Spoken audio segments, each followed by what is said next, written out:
Good morning everyone. आज है 23 जुलाई और 23 जुलाई से related most important current affairs लेकर मैं हाजिर हूँ आपके चैनल प्रेपोहॉलिक विद आकाशी पर। तो हमेशा करंट अफेयर्स के टच में बने रहने के लिए इस चैनल को लाइक करें, शेयर करें और सब्सक्राइब करें। चलिए दोस्तों, शुरू करते हैं आज की सीरीज़ का हमारा पहला क्वेश्चन ऑफ द डे और उसके बाद हम लोग अपनी क्वेश्चन की सीरीज़ को डिस्कस करेंगे। चलिए शुरू करते हैं। द डे है हाल ही में म्यास मतलब युवा मामले एवं खेल मंत्रालय ने क्या किया है, युवाओं के विकास के लिए एक संस्था है जिसके साथ क्या किया है, समझौता किया है। वो संस्था कौन सी है, इसके लिए पहले हम लोग ऑप्शंस देख लेते हैं। ऑप्शंस है यूनेस्को, यूनिसेफ, वर्ल्ड बैंक या फिर IBRD। तो दोस्तों हमारा जो सही आंसर है वो है यूनिसेफ। यूनिसेफ के साथ वर्तमान समय में म्यास ने क्या किया है, समझौता किया है। और एक चीज़ यहाँ पे जब बात वर्ल्ड बैंक और IBRD की आई है तो मैं ये भी बता देना चाहती हूँ, IBRD is the part of world bank. ठीक है, क्या है ये, इसका एक भाग है, इसकी एक संस्था है। चलिए डिटेल देखते हैं। हाल ही में युवा मामला एवं खेल मंत्रालय के द्वारा भारत के संकल्प को मजबूत करने के लिए यूनिसेफ के साथ क्या किया है, समझौता किया है। मतलब कि युवा मामला और खेल मंत्रालय ने भारत के संकल्प को मजबूत करने के लिए, संकल्प इन सेंस भारत के जो युवा हैं उनको क्या करना है, आत्मनिर्भर बनाना है। क्या करना है फ्रेंड्स, आत्मनिर्भर बनाना है। इसके लिए क्या किया गया है, यूनिसेफ के साथ समझौता किया गया है। वर्तमान समय में युवा खेल मंत्रालय के जो मंत्री हैं वो कौन है, किरण रिजिजू। हो सकता है ये आगे आपको डिटेल में देखने को मिले या हो सकता है मैं भूल गई हूँ तो मैं आपको बता दे रही हूँ, कौन है, किरण रिजिजू। इसके अलावा वर्तमान समय में यूनिसेफ के हेड कौन है, तो हेनरीटा H. फोर। नेक्स्ट देखते हैं। तो एनएसएस किस देश का उपग्रह है। तो वर्तमान समय में हाल ही में क्या किया गया है, एनएसएस नाम के एक उपग्रह को लॉन्च किया गया है। वो किस देश का उपग्रह है, तो पहले इसके लिए ऑप्शंस देख लेते हैं। ऑप्शन है दक्षिण कोरिया, उत्तर कोरिया, ब्रिटेन और चीन। तो दोस्तों हमारा जो सही आंसर है वो क्या है, दक्षिण कोरिया। चलिए डिटेल देखते हैं। हाल ही में इस स्पेस एक्स के द्वारा क्या किया गया, स्पेस एक्स एक कंपनी है फ्रेंड्स, स्पेस एक्स, ठीक है।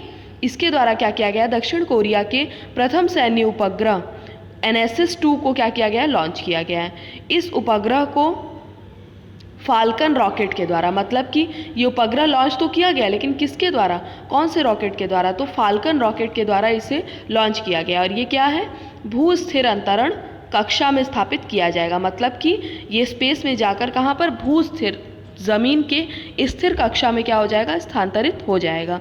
इसके अलावा ये अमेरिका के फ्लोरिडा के कैप कैनबेरल एयरफोर्स स्टेशन के द्वारा लॉन्च किया गया। मतलब कि फादर कौन है, अमेरिका के फ्लोरिडा का कैप कैनबेरल, वहाँ से एक रॉकेट था जिसका नाम है फाल्कन रॉकेट, वहाँ से क्या लॉन्च किया गया है, एनएसएस नाम का एक उपग्रह लॉन्च किया गया। और किस कंपनी के द्वारा किया गया दोस्तों, तो स्पेस एक्स के द्वारा किया गया। ठीक है, चलिए डिटेल थोड़ी और है वो देखते हैं। साउथ कोरिया के वर्तमान समय में राष्ट्रपति कौन है, तो मून जे इन।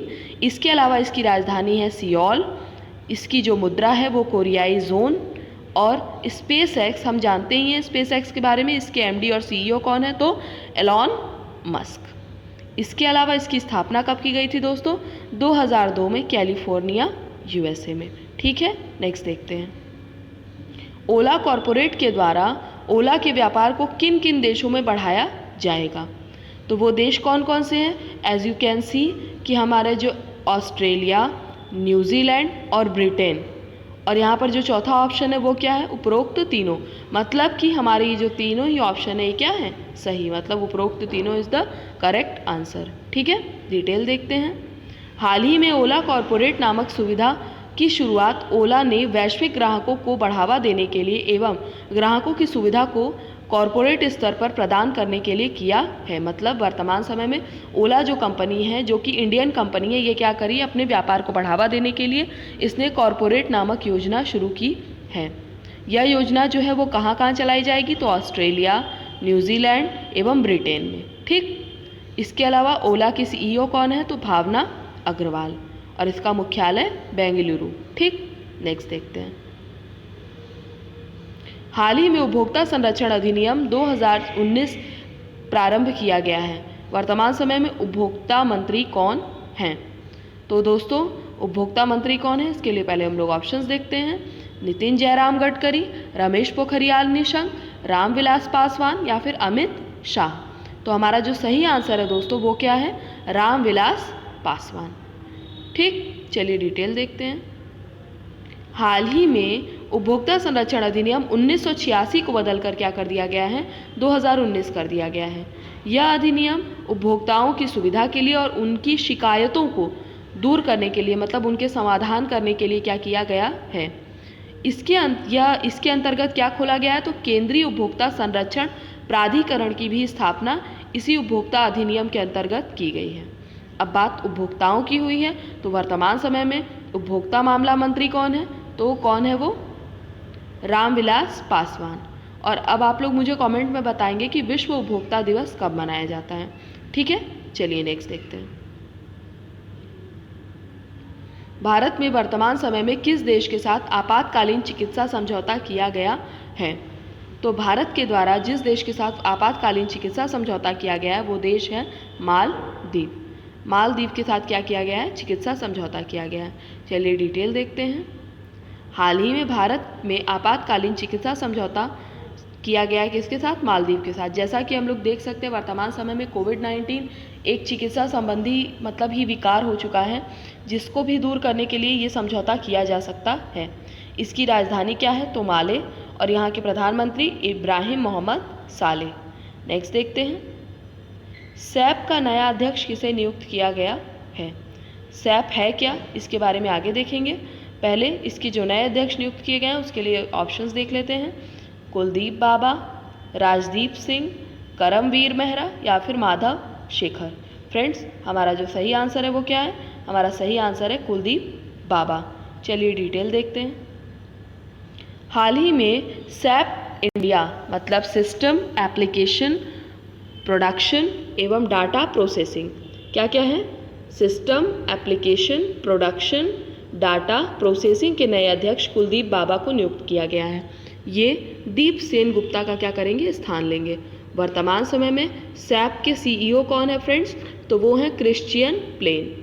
इसकी स्थापना कब की गई थी? तो इसकी स्थापना की गई थी 1 अप्रैल 1972 को।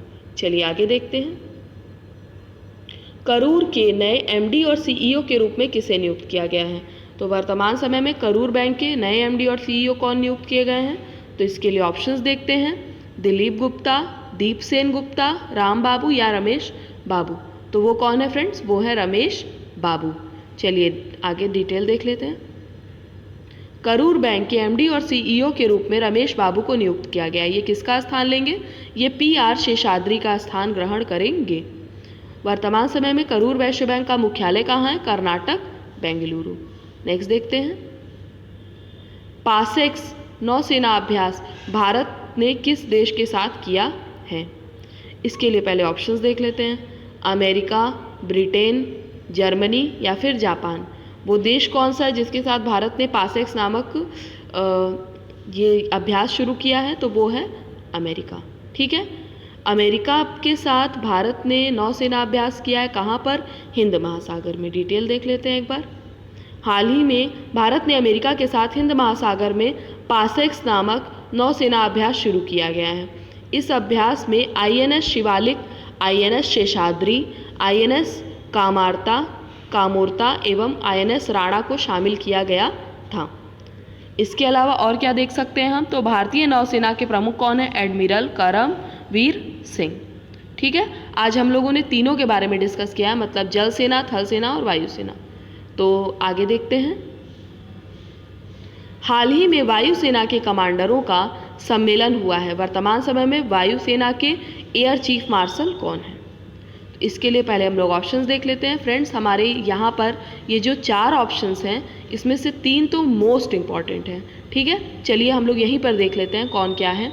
वर्तमान समय में जो करमवीर सिंह है वो क्या है हमारे? तो अभी हम लोगों ने देखा नौसेना अध्यक्ष हैं। वहीं RKS भदौरिया क्या है फ्रेंड्स? वो वायुसेना है। और इसी तरह से मनोज मुकुंद नरवाने क्या हैं? तो ये मतलब थल सेना के अध्यक्ष है। ठीक है, और अब आप ये सोच रहे होंगे कि ये SS मल्लिकार्जुन राव कौन है? तो ये पीएनबी के क्या हैं फ्रेंड्स, अध्यक्ष हैं, एमडी एंड सीईओ हैं। ठीक है, तो पहले हम लोग अब देख लेते हैं कि हमारा जो सही आंसर है वो क्या है। मैंने आपको पहले ही बता दिया, ARS भदौरिया। ठीक, चलिए डिटेल देख लेते हैं। हाल ही में इंडियन एयरफोर्स के कमांडरों का एक सम्मेलन कहाँ पर हुआ है, तो दिल्ली में हुआ है। इसके अलावा इसकी अध्यक्षता किसने की थी, तो हमारे जो रक्षा मंत्री हैं राजनाथ सिंह, उन्होंने की थी। अब इसका जो थीम रखा गया था वो क्या था, तो थीम या मोटो कह सकते हैं आप इसको, IAF in the next decade, मतलब कि हमारा जो इंडियन एयरफोर्स है वो अपने नए चरण में पहुंच चुका है। वायुसेना के अध्यक्ष कौन है, RKS भदौरिया। ठीक है, चलिए नेक्स्ट देखते हैं। भारतीय सेना को सटीक निगरानी के लिए एक ड्रोन प्रदान किया गया है। इस ड्रोन का नाम क्या है दोस्तों, तो इस ड्रोन का जो नाम है वो है भारत। ठीक है, भारत नाम से इस ड्रोन को बनाया गया है। चलिए डिटेल देखते हैं। हाल ही में भारतीय सेना को सटीक निगरानी के लिए एक ड्रोन प्रदान किया गया है, जो कि रक्षा अनुसंधान एवं विकास संगठन DRDO के द्वारा निर्मित है। यह बहुत ही हल्का एवं सस्ता, मतलब सस्ते दाम का है ये ड्रोन, जिसका नाम क्या है, भारत। अभी जैसे मैंने आपसे डिस्कस किया था कि हमारे थल सेना अध्यक्ष कौन है, तो मनोज मुकुंद नरवाने। ठीक, इसके अलावा इसका मुख्यालय कहाँ है, तो नई दिल्ली में है। चलिए नेक्स्ट देखते हैं। फ्रेंड्स, जैसा कि हम लोग जानते हैं कि हम लोग लास्ट में एक पॉइंटर को डिस्कस करते हैं, तो आज हम लोग का पॉइंटर क्या है, CBDT और CBIC के बारे में। CBDT क्या होता है, central board of direct tax.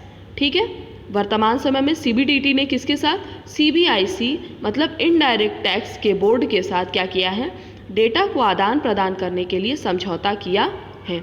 अभी कल भी मैंने आपको बताया था कि CBDT ने और भी किसी संस्था के साथ वर्तमान समय में समझौता किया था, जिसमें क्या किया गया है, वो संस्था कौन सी थी, तो HRD मंत्रालय के साथ क्या किया था, इन्होंने समझौता किया था, जिसमें कि इन्होंने डेटा का आदान प्रदान करने की बात कही थी। अब बात CBDT की हुई है, तो CBDT के अध्यक्ष कौन है फ्रेंड्स, वो है प्रमोद चंद्र मोदी। और CBIC के कौन है, तो अजीत कुमार। चलिए नेक्स्ट देखते हैं। फ्रेंड्स, ये है हमारा क्वेश्चन ऑफ द डे। इसका आंसर मैं कल आप लोगों से डिस्कस करूंगी। पहले आप लोग मुझे ऑप्शन मतलब आंसर्स बताइएगा कमेंट बॉक्स में, उसके बाद हम लोग इसकी डिटेल को डिस्कस करेंगे। ठीक है, चलिए पहले क्वेश्चन देख लेते हैं। हाल ही में किस बैंक के द्वारा फेस मास्क एवं सैनिटाइजर वितरण के लिए देशव्यापी अभियान चलाया गया दोस्तों, तो देशव्यापी अभियान किस बैंक के द्वारा चलाया गया है, ऑप्शंस देख लेते हैं। PNB, bank of Baroda, PNB मतलब पंजाब नेशनल बैंक। ठीक है, बैंक ऑफ बड़ौदा इसका है फुल फॉर्म। इसके अलावा HDFC और IDBI। ठीक, IDBI को वर्तमान समय में निजी बैंकों की श्रेणी में डाल दिया गया। पहले क्या था, ये PSU थी। ठीक है, मतलब कि पब्लिक वो थी, इंस्टीट्यूट थी, एक तरह से आप कह सकते हो, मतलब कि एक तरह से सरकारी बैंकों के, अर्ध सरकारी बैंकों की सूची में आती थी। लेकिन क्या हो गया, इसे हटाकर अब प्राइवेट बैंक की सूची में डाल दिया गया। इसकी स्थापना कब हुई थी, तो 1964। लेकिन दोस्तों ये हमारा सही आंसर नहीं है, ये मुझे मिल गया, इसलिए मैंने आपको कुछ इसके बारे में डिटेल बता दिया। ठीक है, तो हमारा सही आंसर क्या है वो आप हमको बताएंगे कमेंट बॉक्स में। थैंक यू फ्रेंड्स, मेरी सीरीज़ यहीं पर ख़त्म होती है। अगर आपको मेरी ये सीरीज़ अच्छी लगती है तो मेरे चैनल को लाइक करें, शेयर करें और सब्सक्राइब करें। Thank you, have a nice day.